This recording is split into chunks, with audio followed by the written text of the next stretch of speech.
Let's go back to the Eagles and the Rams. So the divisions notwithstanding, the Eagles have been brilliant. And Randy, all this talk about their offensive weapons and Saquon and A.J. Brown and everything. But to you, what has been the biggest difference in their 6-game win streak? Well, let me say this. Last season, Philadelphia lost a guy in the middle in Fletcher Cox. And the question for me was, who was going to be able to hunker down that middle? Well, you're bringing a guy in like Jalen Carter to be able to throw centers, throw guards back into the lap of the quarterback. And I think that's really this 6-game streak that they've been on.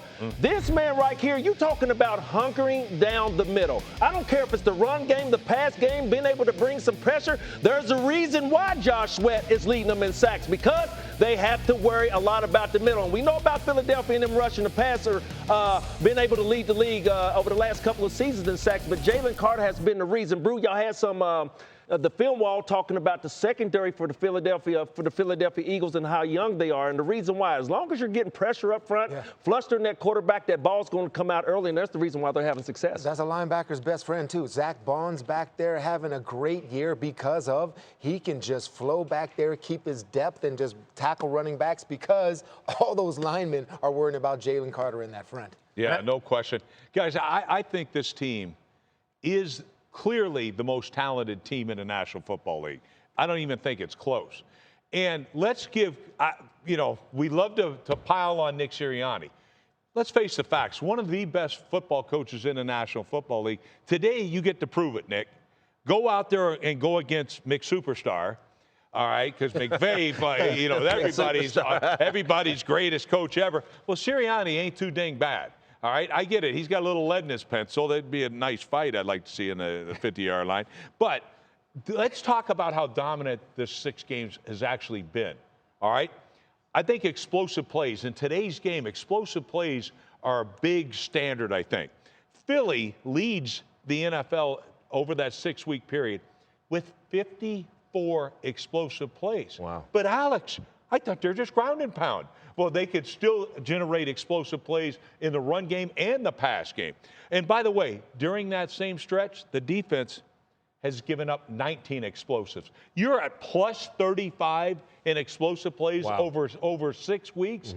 That's why they've won every single game, and that's why I think they win this one today. To me, the coach I think that deserves a lot of credit for this Eagles run is Vic Fangio. Right, what he's done with this defense. This is one of the best defenses in football, and it starts with the front 7. I know the 2 rookies in the back end are getting a lot of attention, but to me, it's all about this front. They stop the run with the light box, and then they can pressure the quarterback with a 4-man rush. And from a quarterback's perspective, it's the worst thing ever. I mean, I played with Vic Fangio at the Niners, and this is what he's going to do. Like, listen, he's going to play light in the box, and they're going to double the 2 best targets on the outside. So you're going to see him. Puka Nacua and Cooper Kupp are going to get leveraged every play. And again, they can play light in the box. They can press you with a 4-man rush. And I think that's a real key to today. Can the Rams protect Matthew Stafford? Wait a minute. Hold on. You just showed us film wall with Puka Nacua doing all those motions. As a defensive coordinator, I didn't mean to interrupt you. How are you going to double that, Rex? I mean, that's a serious question. Moving all over the place, Moving all over the place and coming in as a lead blocker. How do you expect Vic Fangio and them to cover that? I'm happy to see that the Los Angeles Rams have both their guys back with Kupp and Puka Nacua, because they gave the Patriots all types of fits yesterday. But as good as a coach as Vic Fangio is, Alex, I would really like to see, with all the movement that Sean McVay is doing with this offense, and definitely Puka Nacua, I would really like to see, how are you going to double those guys? I really want to know. There's an answer out there. I mean, because you're going to play, instead of in and out, you're going to be playing up and back. So that you're going to have somebody attack him at the line of scrimmage. And if he gets outside the box, the challenging thing is a lot of times those snaps that you're saying are in the tackle box. Yes. So it's harder to lay hands, but it's harder for him to get out in the route. But you're going to attack him at the line of scrimmage with a safety on top of him. That's how you double him.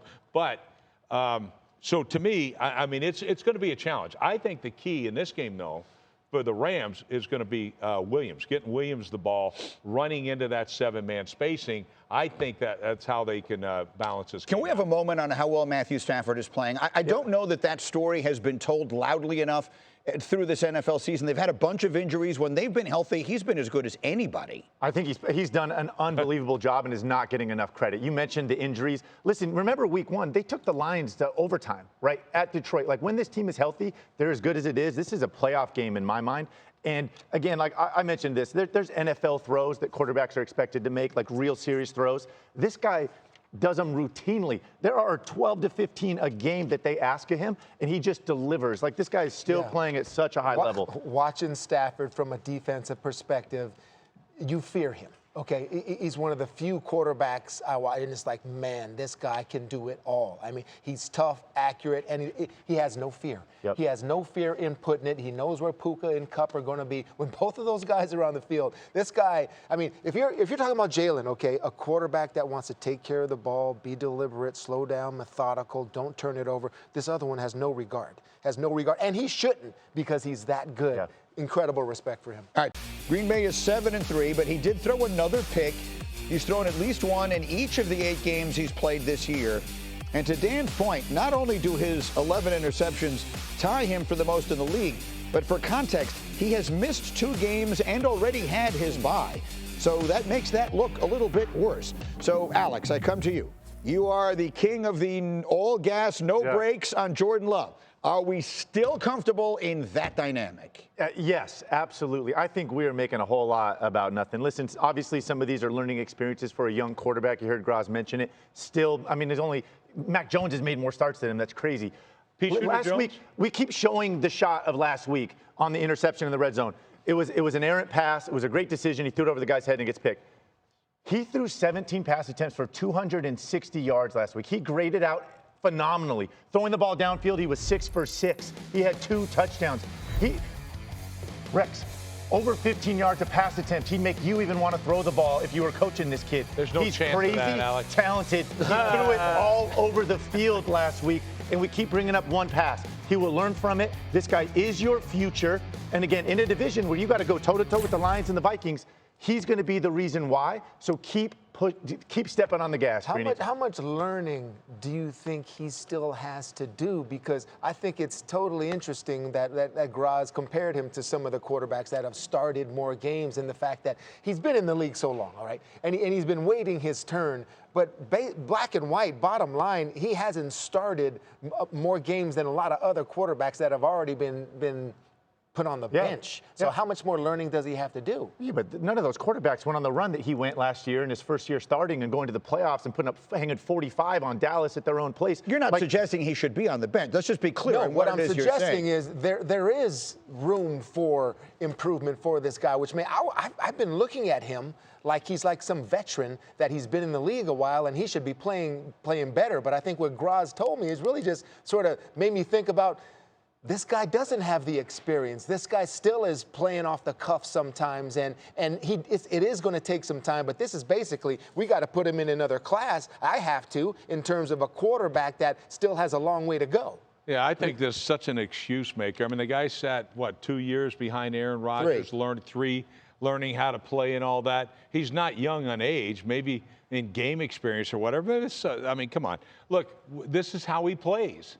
All right, I don't know. Did somebody say it from jump about this kid? Yeah. Why? Because I've been around this game all my life, that he can be reckless at times. And the funny thing is, look, I don't disagree. Alex, I think the guy's special. I mean, as a talent, the kid, there's no arguing this kid is got that makeup. I mean, to be absolutely, a superstar in this league. However, he also has the, you know what, I can fit it in there, I can do this, and I'm reckless with the ball at times. I mean, he'll throw out of his own end zone sideways, going down. He's got to get that out of his game to clean it up. Guys, interception rate, he's only ahead of two other starting quarterbacks in this league.